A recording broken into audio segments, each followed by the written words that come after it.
పరిశుద్ధ విశ్రాంతి సాయంకాల సమయము. ఇప్పుడు మనము ప్రతి వారము ఆలయాలకు వెళ్ళి ఆరాధన చేసి మరియు ఈ యొక్క సాయంకాల సమయము, ఈ యొక్క పరిశుద్ధ గడియలు ఇంకను 2.5 గంటల సమయము పరిశుద్ధ విశ్రాంతి దినం యొక్క సమయము. ఆ సమయమును మనము పోనీయకుండా ఈ రీతిగా సంపూర్ణముగాను స్వసిద్ధముగాను సబ్బాతుని ఆచరించి ఇంకను మిక్కుటముగా దేవుని యొక్క దీవెనలు పొందాలి అనేటువంటి సదుద్దేశముతో ఈ సమయమందు మనము మరొక్కసారి దైవారాధన కార్యక్రమములో ఈ యొక్క జూమ్ ద్వారాగా ఈ రీతిగా మనము దేవుని యొక్క వాక్యమును ధ్యానం చేసుకొనబోచున్నాము. నేటి మన యొక్క ధ్యానాంశం యొక్క పేరు భక్తితోనే ముక్తి అనేటువంటి మాటలను తీసుకొని మన యొక్క ఆరాధన ప్రార్థనా కార్యక్రమాన్ని మనము నిర్వహించుకుందామండి. భక్తితోనే ముక్తి. సరే, అందుకు గాను కీర్తన 34వ కీర్తన 7వ వచనాన్ని చదువుకుందాం. కీర్తన 34:7. యెహోవా యందు భయభక్తులు గలవారి చుట్టూ ఆయన దూత కావలియుండి వారిని రక్షించును. కాబట్టి మనము ఎంచుకున్నటువంటి వాక్య విభాగం యొక్క పేరు భక్తితోనే ముక్తి. అంటే యెహోవా యందు మనము భయభక్తులు కలిగి ఉండాలి. అప్పుడు మన చుట్టూ ఆయన యొక్క రక్షణా దూత, కెరూబులు అనేటువంటి రక్షణా దూత మన చుట్టూ ఉంటాడు. ఉండి మనలను ఆ యొక్క రక్షణా దూత ద్వారాగా మనకు సంరక్షణ దొరుకుతుంది. కావున మనము యెహోవా యందు భయభక్తులు కలిగి జీవించవలసినటువంటి వారమై ఉండి ఉన్నాము. అందుకని ఈ యొక్క సబ్బాతు దినమందు మనము ఆలయానికి వెళ్ళి ఆరాధనలు జరిపించుకొని మరల ఈ యొక్క సాయంకాల సమయము అనగా 6 గంటల చిల్లరకు అటు ఇటుగా మరి ప్రొద్దుగురుంకు సమయం వరకు, సూర్యాస్తమయం వరకు, సన్డౌన్ వర్షిప్, అప్పటి వరకు మనం ఏం చేస్తూ ఉంటామంటే ఈ జూమ్ ద్వారాగాను ఎవరికి వారము మన యొక్క కుటుంబాలలో వ్యక్తిగతముగాను దేవుడు ఇచ్చినటువంటి యొక్క శుభ సబ్బాతుని స్మరిస్తూ దేవుడిని స్తుతిస్తూ, దేవా, మా యొక్క జీవిత కాలంలో మీరు ప్రవేశపెట్టబోయేటువంటి మరి యొక్క నూతన వారములో మేము ఇంకను మీ ఎడల భయభక్తులు కలిగి వినయ విధేయతల చేత మిమ్మలను ఆత్మతోనూ సత్యముతోనూ ఇంకా బహుబాగుగా మిమ్మలను ఆరాధన చేసి మీ యొక్క అత్యున్నతమైనటువంటి కృపకు పాత్రులయ్యే విధంగా మరింతగా మమ్మలను దీవించండి ప్రభువా. ఈ నూతన వారం అంతటిలో కూడా మీరే మాకు తోడుగా ఉండండి అని మనము భయభక్తులు కలిగి మన యొక్క జీవిత భౌతవ్యమును మనం ప్రారంభం చేసుకుంటే అప్పుడు యెహోవా దూత మనకు కావలి ఉంటారు. ఆ రీతిగా మనము మన యొక్క భక్తి ప్రపత్తులను భయభక్తులతో యెహోవా యందు కనపరిస్తే ఆ యెహోవా దూత మనకు కావలి ఉండి మనలను సంరక్షిస్తూ ఉంటూ ఉంటారు. అయితే ఎంతటి భక్తిపరులైనప్పటికీ కూడాను, ఎంతటి విశ్వాసం కలిగినటువంటి వారం అయినప్పటికీ కూడాను పౌలు గారు చెప్పినటువంటి ఒక మాటను మనము తీసుకుందాం. రోమీలకు రాసినటువంటి పత్రిక 7వ అధ్యాయము 15, 19, 20 ఈ 3 వచనాల్ని నేను చదువుతాను, గమనించండి. ఎలయనగా నేను చేయనది నేను ఎరుగను, నేను నిశ్చయించినది చేయక దేశించినది ఏ చేయుచున్నాను అని 15వ వచనంలోను 19వ వచనంలో చదువుతారమ్మా. చదువుతాను. నేను చేయగోరు మేలు చేయక చేయగోరని కీడు చేయుచున్నాను. తర్వాత 20వ వచనం చదవండి అమ్మా. నేను కోరన దానిని చేసిన ఎడల దానిని చేయనది నా యందు నివసించు పాపమే గాని ఇకను నేను కాదు. చూసారా, ఆయన అంటున్నారు, నేను ఎప్పుడు మంచినే కోరుకుంటాను, మంచినే చేస్తూ ఉంటాను. ఒకవేళ నా యందు నేను ఎప్పుడైనా ఏదో ఒక చిన్నపాటి కొద్దిపాటి ఆ విషయాలలో నేను ఏదైతే చేయకూడదని అనుకుంటానో నేను దానినే ఒకవేళ చేస్తూ ఉంటే అది నేను కాదు గాని నా యందు నివసించు పాపమే అని వారు చెప్పి ఉన్నారు. పాపానికి మూల పురుషుడు ఎవరండి? సాతానుడు. మరి నా యందు ఉండు పాపమే అంటున్నాడు పౌలు గారు.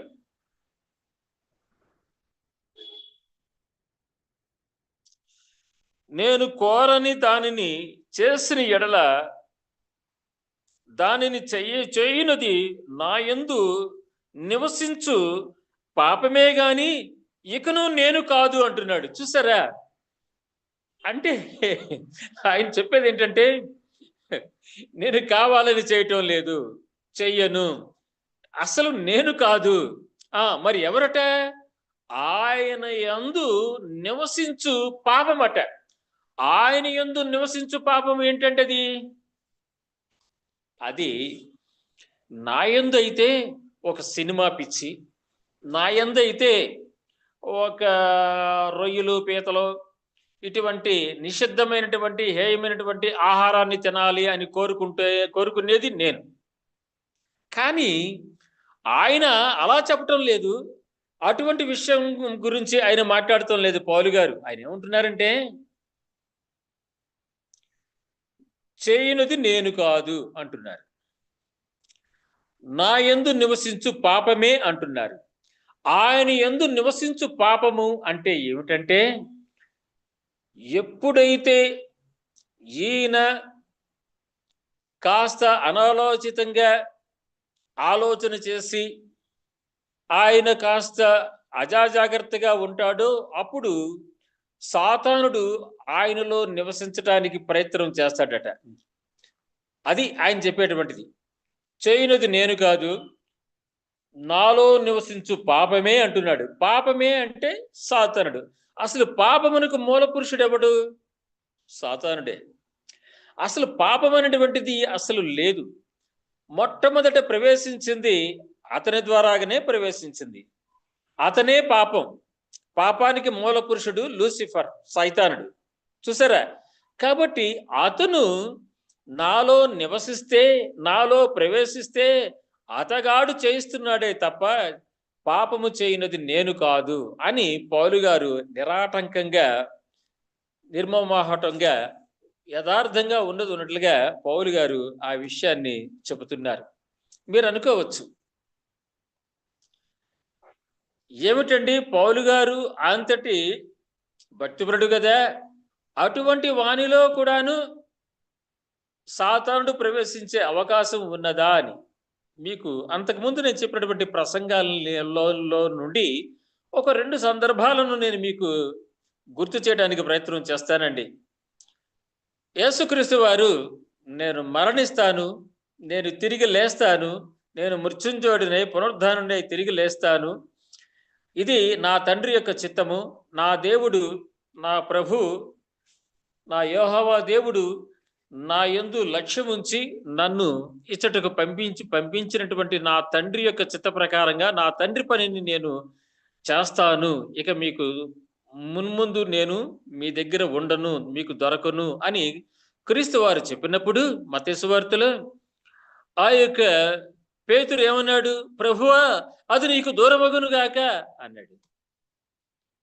అప్పుడు ఆ పేతురుని ఉద్దేశించి క్రీస్తు వారు ఏమని చెప్పారు? సాతానా నా వెనుకకు పొమ్ము అని గద్దించారు. అక్కడ మాట్లాడింది ఎవరు? పేతురు. క్రీస్తు వారు గద్దించింది ఎవరిని? సైతానుని. అంటే దాని యొక్క అర్థం ఏమిటి? పేతురు గారిలో సైతానుడు ప్రవేశించాడు. చూసారా? అది ఒక సందర్భం. మరి ఒకటి, తూరు రాజు హృదయములో మరి సాతానుడు ప్రవేశించినాడు. అప్పుడు యెహెజ్కేలు ప్రవక్తని యెహోవా దేవుడు వెళ్ళి ఆ తూరు రాజులో ఆవహించి ఉన్నటువంటి ఆ యొక్క సైతానుడితో నువ్వు మాట్లాడు అని చెప్పినప్పుడు యెహెజ్కేలు గ్రంథము 28వ అధ్యాయం 15 నుంచి 17 వచనాలు కనుక చూసినట్లయితే అచట ఆ యొక్క తూరు రాజుతో యెహెజ్కేలు మాట్లాడుతున్నాడు. ఆ తూరు రాజులో ఆవహించి ఉన్నటువంటి అపవాది అయినటువంటి సాతానుడిని ఉద్దేశించి, నీవేళ ఆ యొక్క పరలోక రాజ్యంలో నుంచి కింద పడిపోయావు. నువ్వు మొదట నియమించినప్పుడు సమయంలో నువ్వు చాలా నీతిమంతుడివి, యథార్థవంతుడివి. అయితే లోపల నువ్వు వర్తకము చేయటం చేత నీలో అనేకమైనటువంటి పాపము, దుర్బుద్ధి నీలో ఉద్భవించింది అని అచ్చట యెహెజ్కేలు మహారాజు ఆ యొక్క తూరు రాజులో ఆవహించి ఉన్నటువంటి ఆ యొక్క సాతానుడిని దేవుని యొక్క కృప చేత యెహెజ్కేలు ప్రవక్త అక్కడ హెచ్చరించటం మనం అక్కడ చూస్తున్నాం. అంతేకాకుండా యెషయా ప్రవక్త కూడాను 14వ అధ్యాయం 12వ వచనంలో యెషయా గ్రంథంలో కూడాను అక్కడ కూడాను వేగు చుక్క నువ్వు ఏ రీతిగా నేల మీద పడిపోయావు, నువ్వు మహోన్నతునికి సమానంగా నీ యొక్క సింహాసనాన్ని వేసుకోవాలని చూశావు అని అక్కడ కూడాను యెషయా ప్రవక్త గారు సాతానుడి గురించి ప్రవచించటము అక్కడ మనము చూస్తున్నాం. కాబట్టి ఇచ్చట పౌలు గారు చెప్పినటువంటి మాటకు అర్థం ఏమిటంటే,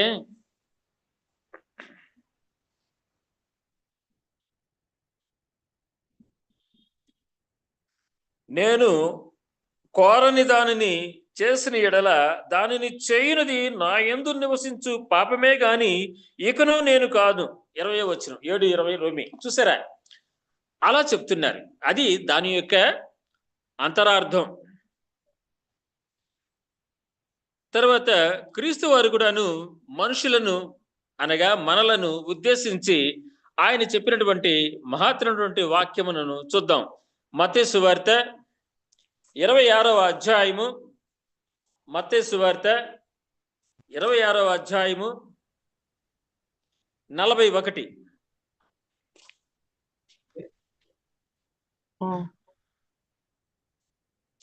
అమ్మా 26:41 అండి. చదవండి అమ్మా. మీరు శోధనలో ప్రవేశించకుండానట్లు మెలకువగా ఉండి ప్రార్థన చేయుడి.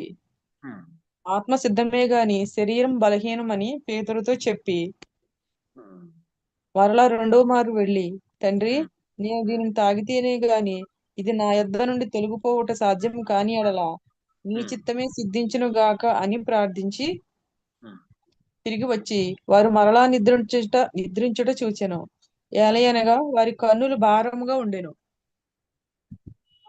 అవును, చూసారా? కాబట్టి ఆయన ఏమంటున్నారంటే, మీరు ప్రార్థన యందు మెలకువ కలిగి ఉండండి అని చెప్పినారు. అంతేకాకుండాను 45వ వచనంలో మనం చూసినట్లయితే, అప్పుడు ఆయన తన శిష్యుల యొద్దకు వచ్చి, ఇక నిద్రపోయి అలసట తీర్చుకొనుడి, ఇదిగో ఆ గడియ వచ్చి ఉన్నది, మనుష్య కుమారుడు పాపుల చేతికి అప్పగింపబడుచున్నాడని చెప్పినారు. చూసారా? అయితే ఈ సందర్భంలో క్రీస్తు వారు చెప్పినటువంటి మాట ఏమిటయ్యా అంటే,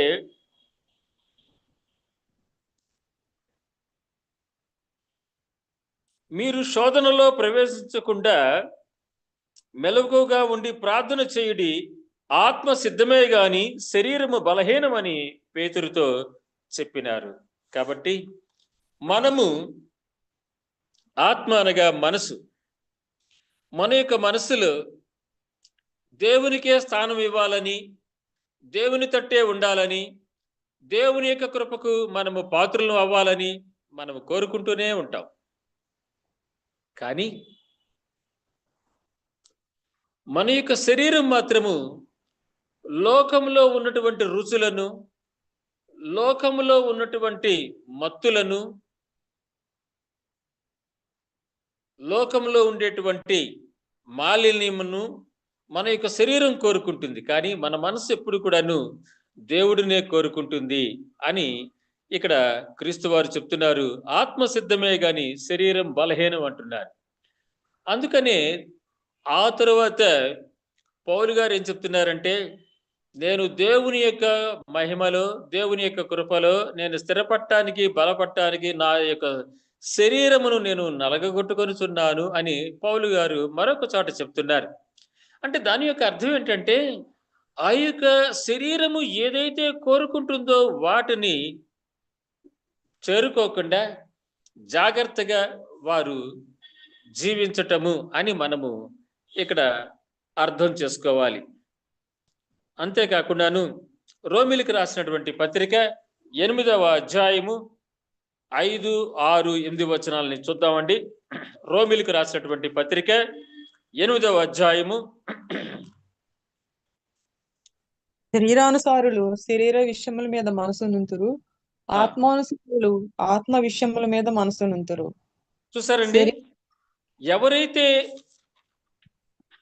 దేవునికి సమర్పించుకొని జీవించాలని, ఆత్మానుసారంగా పవిత్రంగా జీవించాలని ఎవరైతే కోరుకుంటారో అటువంటి వారందరూ కూడాను దేవుని యొక్క సంబంధులని ఇక్కడ వాక్యం మనకు చెప్పుచున్నది.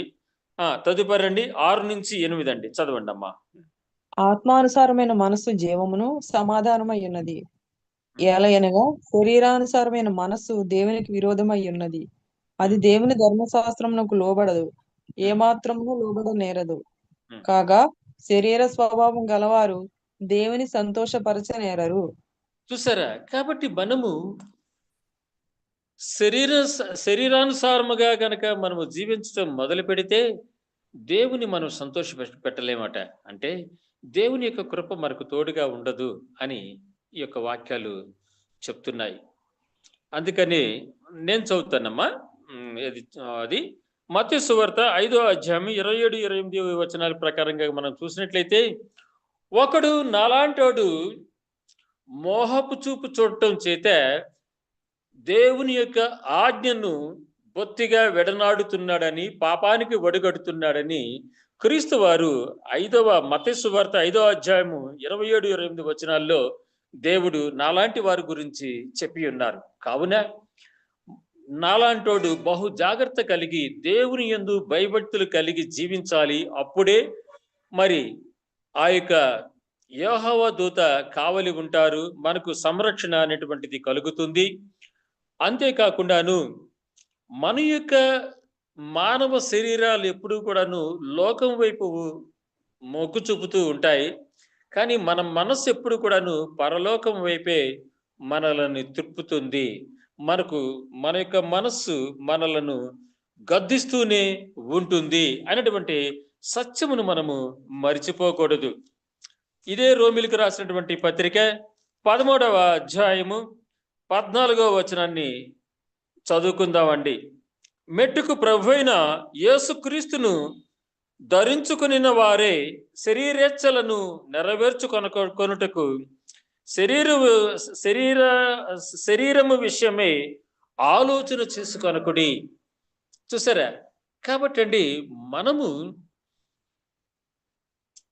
మన యొక్క శరీరము ఏదైతే కోరుకుంటుందో, ఏదైతే చేరుకుంటుందో అంటేనండి, ఉదాహరణకు నా యొక్క అరికాలున ఒక ముళ్ళు గుచ్చుకుందనుకోండి, నా శరీరము సంకేతాలు వెంటనే అది మైండ్కి చేరుస్తుంది, మెదడుకు చేరుస్తుంది. ఆ మెదడుకు ఆ యొక్క నొప్పి తెలిసిన తర్వాత అది మనకు తెలియపరుస్తోంది. అప్పుడు ఓ ముళ్ళు గుచ్చుకున్నదా, నొప్పి కలుగుతున్నది కదా అని మనము అప్పుడు స్పందిస్తాం. దీనిని కొంచెం ఇబ్బందికరంగా ఉంటే కనుక మైండ్ సరిగ్గా లేనటువంటి వాడికి రోడ్డు మీదకి అడ్డుగా వెళితే ప్రమాదం జరుగుద్దని తెలుసుద్దా అండి? వాడికి తెలియదు. చూసారా? మరి ఒకవేళ వాడు ఆ రీతిగా అడ్డుగా వెళితే, వాడికి ఒక గాయం అయితే, వాడు మెదడు సరిగ్గా పని చేయకపోతే, ఆ గాయం అయిందని వాడికి తెలియక వాడు అక్కడే పడిపోయి ఉంటాడు. చూసారా? అది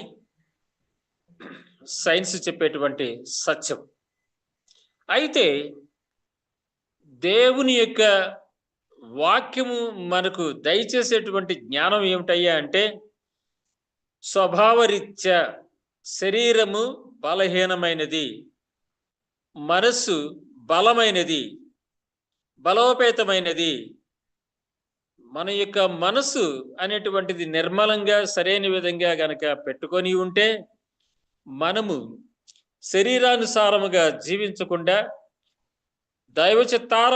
దైవచిత్తమైనటువంటి మారు మనసు మనలో దుఃఖాన్ని కలిగించి, మనము రక్షణ పొందే విధంగా మన యొక్క మారు మనసు, శుద్ధ హృదయము మనలను దేవుని వైపు ప్రయాణింపచేస్తుందని ఇక్కడ మనము గ్రహించవచ్చు. తర్వాత ఈ యొక్క శరీరము బలహీనమని, ఆత్మ మనస్సు సిద్ధమైనదని, పరిపూర్ణమైనదని, బలోపేతమైనదని మనము ఎందుకు చెప్పుకుంటున్నాము అని మనం ఆలోచన చేసినట్లయితే,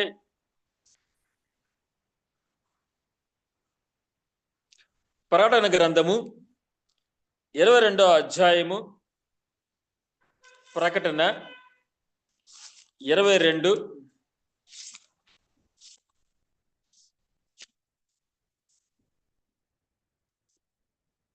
15వ వచనాన్ని చదువుకుందామండి. ప్రకటన 22:15. కుక్కలను, మాంత్రికులను, వ్యభిచారులను, నరహంతకులను, విగ్రహారాధికులను, అబద్ధమును ప్రేమించి జరిగించు ప్రతి వాడును వెలుపట నుందురు. చూసారా? దేవుని యొక్క పరలోక రాజ్యానికి ప్రవేశించకుండా వెలుపటనే ఉంటారట. అయితే అటువంటి దుర్గుణములు, శరీరేచ్ఛలు, లోకములో ఉండేటువంటి నేత్రాశ, శరీరాశ, జీవపు డంబం, ఇవి కలిగినటువంటి వారే వీరు. ఎవరు? మాంత్రికులు, కుక్కలు, వ్యభిచారులు, నరహంతకులు, విగ్రహారాధికులు, అబద్ధమును ప్రేమించి జరిగించు ప్రతివాడును వెలుపట నుందురు. ఇక్కడ మీకు ఒక సందేహం రావాలి. అది ఏమిటయ్యా అంటే, సరే మాంత్రికులు అన్నావు బాగానే ఉందయ్యా, వ్యభిచారులు అన్నావు బాగానే ఉంది, నరహంతకులు అన్నావు బాగానే ఉంది, విగ్రహారాధికులు అన్నావు బాగానే ఉంది, అబద్ధమును ప్రేమించి జరిగించు ప్రతివాడును వెలుపట నుందురు అన్నావు. ఇవన్నీ బాగానే ఉన్నాయి బాబు. కుక్కలు గురించి ఇక్కడ ఉన్నది ఏమిటయ్యా అంటే, ఆ కుక్కలు అనేటువంటి మాట అచ్చట ఎందుకు పేర్కొనబడిందంటే, అది నిజంగా కుక్కల గురించి కాదు. అచ్చట కుక్కలు అనేటువంటి ఆ యొక్క మాటకు అర్థాన్ని మనం తెలుసుకోవాలి. పేతురు రాసినటువంటి పత్రిక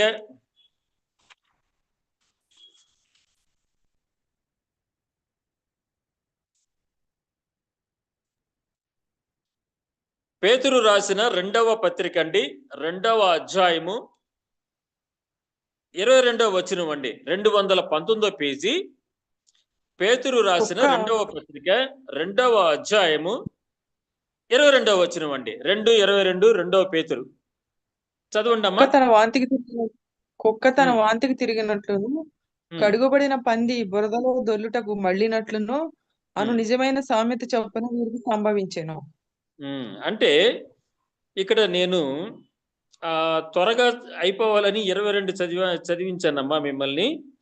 అయితే 20 నుంచే చదవండి, అప్పుడు మీకు సంపూర్తిగా అది అర్థం, మీనింగ్ వస్తుందండి. చదవండి అమ్మా 20.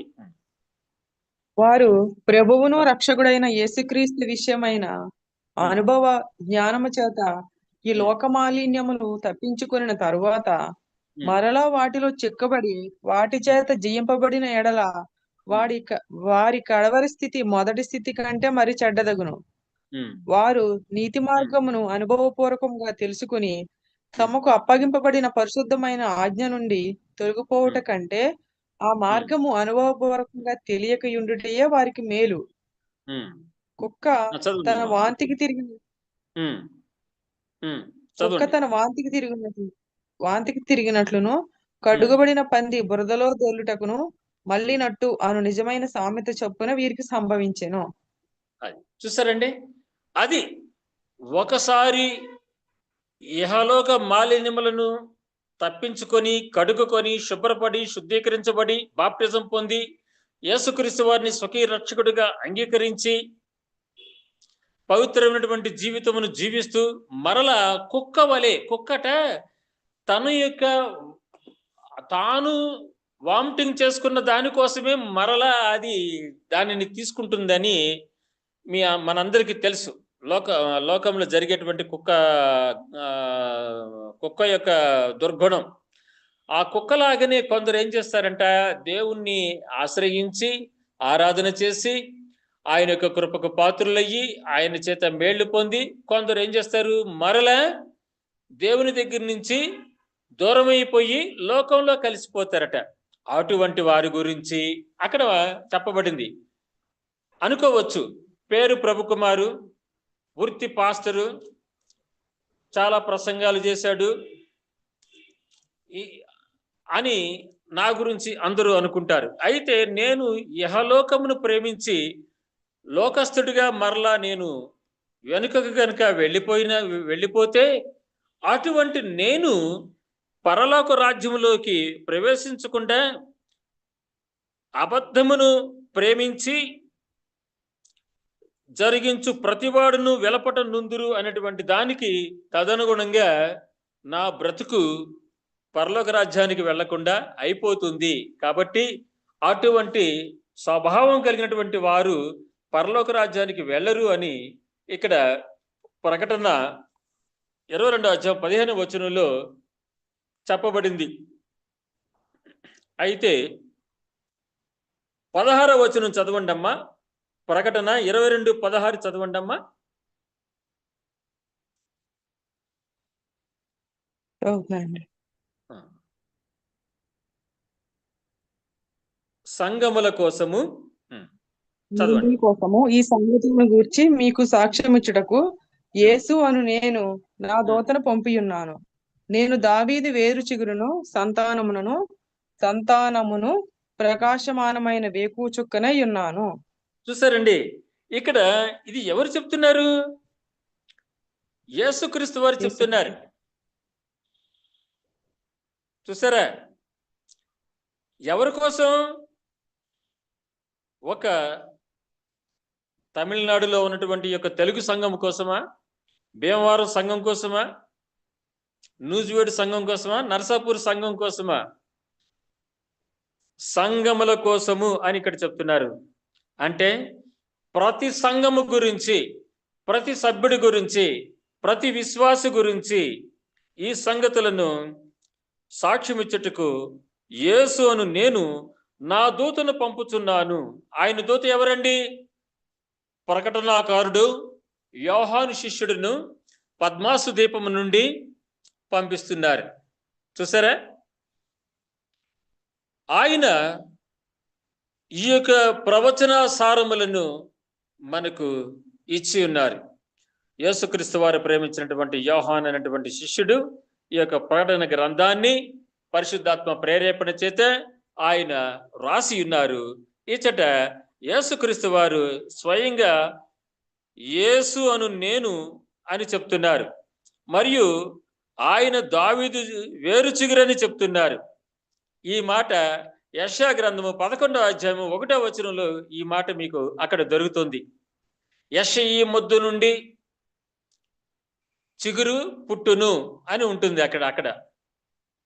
చూసారా, యెషయా 11:1లో ఆ మాట ఉంటుంది. దానినే ఇక్కడ యేసు ప్రభు వారు ప్రస్తావిస్తున్నారు. కాబట్టి దావీదు వంశమందు యేసుక్రీస్తు జన్మించాడు అనేటువంటి దానిని మరలా ఇక్కడ యేసుక్రీస్తు వారు చెప్పుచున్నారు. కావున క్రీస్తు వారు చెప్పేటువంటిది, ఇటువంటి దుర్గుణములు కలిగినటువంటి వారు పరలోక రాజ్యానికి రారు, వద్దు, నేను తీసుకోను అని క్రీస్తు వారు ఇచ్చట చెప్పుచున్నారు. మరి మత్తయి సువార్త 21:31లో క్రీస్తు వారు ఏం చెప్పారు? మత్తయి సువార్త 21:31లో క్రీస్తు వారు ఏం చెప్పారండి? ఎందుకంటే నేను విగ్రహారాధికుడును, మాంత్రికుడును, ఇంకా నేను ఆ ప్రకటన 22:15లో రాసినటువంటి దుర్గుణాలన్నీ నాలో ఉన్నాయి అనుకోండి, మరి నాకు పాప విమోచన లేదా? నేను క్రీస్తు వారి యొక్క చెంతకు వెళ్ళే అవకాశమే నాకు లేదా అని ఎవరు భయపడాల్సిన, బాధపడాల్సిన పని లేదు. అందుకు క్రీస్తు వారు చెప్పినటువంటి మాటను మనము విని ఆయన యొక్క పిలుపును మనము అంగీకరించి, స్వీకరించి మన యొక్క జీవితమును, మన యొక్క మనస్సును మనము మార్చుకోవాలి. అది ఎట్లనగా ప్రకటన సారీ అండి, మత్తయి సువార్త 21వ అధ్యాయము 31వ వచనం చదవండి అమ్మా. 21:31 మత్తయి సువార్త. చదువుకోండి. అందుకు సుంకరులను మొదటిగా వేశ్యలను మీకంటే ముందుగా యేసు సుంకరులను వేశ్యలను మీకంటే ముందుగా దేవుని రాజ్యములో ప్రవేశించుదరని మీతో నిశ్చయముగా చెప్పుచున్నాను. చూసారండి, ఇక్కడ ఏమంటున్నారు ఆయన? ఆ యొక్క శాస్త్రులను, పరిసయ్యులను, ప్రధాన యాజకులను ఉద్దేశించి, ఆ యొక్క యూదా మత గ్రంథ ప్రవీణులను ఉద్దేశించి క్రీస్తు వారు ఏం చెప్తున్నారంటే, మీకంటే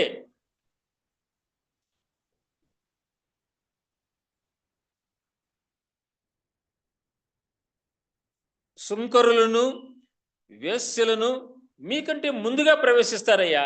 మీరు మాత్రము మారు మనసు పొందరయ్యా. మీరు మాత్రము వాత వేయబడినటువంటి మనస్సాక్షి కలిగినటువంటి వారయ్యా. మీరు యహలోక సంబంధులు. మీరు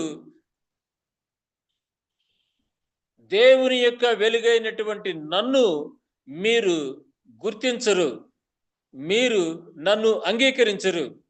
మీరు వాత వేయబడినటువంటి మనస్సాక్షి కలిగినటువంటి వారు కావున మీరు పరలోక రాజ్యంలో ప్రవేశించటము దుర్లభము. కానీ సుంకరులను, వేశ్యలను మీకంటే ముందుగా వారు పరలోక రాజ్యానికి అర్హులవుతారు అని క్రీస్తు వారు చెప్తున్నారు. ఎందుకంటే సుంకరులు చూడండి, ఆ యొక్క జక్కయ్య ఎవరు? సుంకరులే.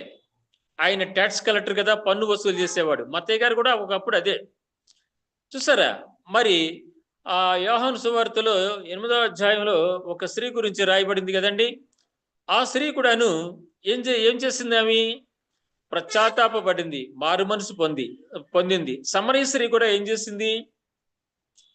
అయ్యా, ఏదో గత్యంతరం లేక నేను ఇలాగ జీవిస్తున్నానే కానీ మా పితరులు చెప్పారయ్యా మెస్సియా వస్తాడట, ఆ యొక్క మెస్సియాని మేము ఆత్మతోనూ సత్యంతోనూ ఆరాధించే కాలం వస్తుందట, దానికోసం నేను ఎదురు చూస్తున్నానయ్యా అంది. అప్పుడు ఆ యొక్క కాలము వచ్చి ఉన్నది, నీతో మాట్లాడుచున్నది నేనేనని అప్పుడు ఆ క్రీస్తు వారు చెప్పిన వెంటనే, అయ్యా నన్ను క్షమించు, నేను మాత్రమే నిన్ను చూడటము, నీతో మాట్లాడటము, నేను మాత్రమే నీ కృపకు నీవు ఇచ్చేటువంటి నిత్య జీవము యొక్క జీవజలములను ఊటను నేను మాత్రము సేవించటం కాదు నాయనా, మా ఊరి వారిని, మా యొక్క బంధువులను, స్నేహితులను అందరినీ తీసుకొని వచ్చేస్తాను, నా ఇంటి వారిని అందరినీ పిలుచుకొస్తానని పర్మిషన్ అడిగి వెళ్ళి వాళ్ళందరినీ తీసుకొని వచ్చి వాళ్ళందరూ కూడాను స్వయంగా క్రీస్తు వారిని చూసి వారితో మాట్లాడి, మేము నీవు చెప్పిన దానికంటే ఎక్కువ విషయాలు మేము తెలుసుకున్నాము, యేసుక్రీస్తు దైవ కుమారుడే ఉన్నాడు, ఆయన లోక రక్షకుడు అని ఆ ఊరంతా కూడాను క్రీస్తు వారిని ఆరాధన చేసినట్లుగా మనకు తెలుసు. అందుకనే ఇచ్చట క్రీస్తు వారు ఏమని చెప్తున్నారంటే, అయ్యో శాస్త్రులారా, పరిసయ్యులారా, సద్దూకయ్యులారా, వేషధారులారా, ప్రధాన యాజకులారా, మీరు ఎవరినైతే చులకనగా చూస్తున్నారో ఆ యొక్క వేశ్యలు, ఆ యొక్క సుంకరులు, ఆ పాపులు వాళ్ళే ముందుగా మీకంటే మారు మనసు పొందుతారు. నా యొక్క రాజ్యానికి అర్హులుగా వారి యొక్క పేర్లు జీవగ్రంథంలో రాయబడతాయి అని క్రీస్తు వారు చెప్పి ఉన్నారు. కావున భక్తితోనే ముక్తి అనేటువంటి వాక్యమును మనము ఈ రీతిగా మనము చదువుకున్నాం, ధ్యానం చేసుకొని ఉన్నామండి. భక్తి లేకుండా మనము ముక్తిని పొందలేము. చాలా మంది కూడాను భక్తి అంటే ఏదో ఒక వర్ణపు వస్త్రాలను ధరిస్తేనే భక్తి అనుకుంటారు. లేకపోతే కొన్ని ఆచార వ్యవహారాలను నిర్వహిస్తేనే భక్తి అనుకుంటారు. కానీ నిజమైనటువంటి భక్తి ఏమిటంటే యెహోవా దేవుని యందు భయభక్తులు కలిగి ఉండటము. అంటే ఆయన యొక్క ఆజ్ఞలకు మనము లోబడి ఆయన యొక్క చిత్తానుసారముగా మనము ప్రతి విశ్రాంతి దినమందు ఏ పనియూ చేయకుండా ఆత్మతోనూ సత్యముతోనూ దేవుణ్ణి ఆరాధన చేయటము. అంతేకాకుండాను ఎటువంటి విగ్రహారాధనకు మనము లోను కాకుండా ఉండటము. ప్రతి 3 నెలలకు ఒకసారి ప్రభు సంస్కార కార్యక్రమము ఈరోజు మా యొక్క చర్చి ఆలయంలో ఈరోజు మధ్యాహ్న కాలమందు మేము ఈ యొక్క కమ్యూనియన్ సర్వీస్ని నిర్వహించుకొని ఉన్నాం. కావున ఈ రీతిగా దేవుడు చెప్పినటువంటి మాటలను మనసులో పెట్టుకొని వాటి ప్రకారముగా మనము జీవించటమే భయభక్తులు కలిగి ఉండటం. అటువంటి భక్తితోనే మనకు ముక్తి యేసుక్రీస్తు వారు త్రియేక దేవుడు మనకు ప్రసాదిస్తారు.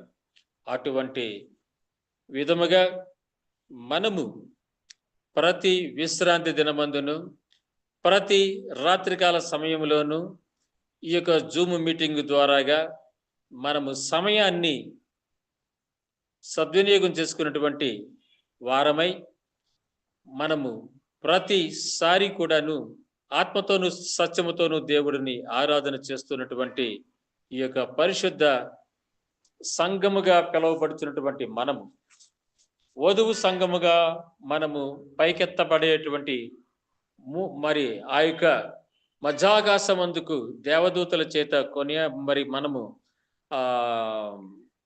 ఏర్పాటు చేయబడినటువంటి పరిశుద్ధ జనాంగముగా సదాకాలము మనము ఈ ధరణి యందు జీవించు దినములన్నిటిను అదే విధమైనటువంటి ఒకే రకమైనటువంటి భయభక్తులతో దేవుడిని మనము ఆత్మతోను సత్యముతోను ఆరాధిస్తూ ఉంటే ఆ యెహోవా దూత మనకు కావలి ఉంటే మన యొక్క జీవితాలకు ఇంతకు మించి కావలసినటువంటి భాగ్యం ఏముంటుందండి? అటువంటి దేవుడిచ్చినటువంటి ధన్యతలను సర్వదా మనకు తోడుగా ఉండే విధంగా పరిశుద్ధాత్మ దేవుడు ఎల్లప్పుడూ కూడాను మనలను కరుణించి కాచి కాపాడును గాక. ఆమేన్.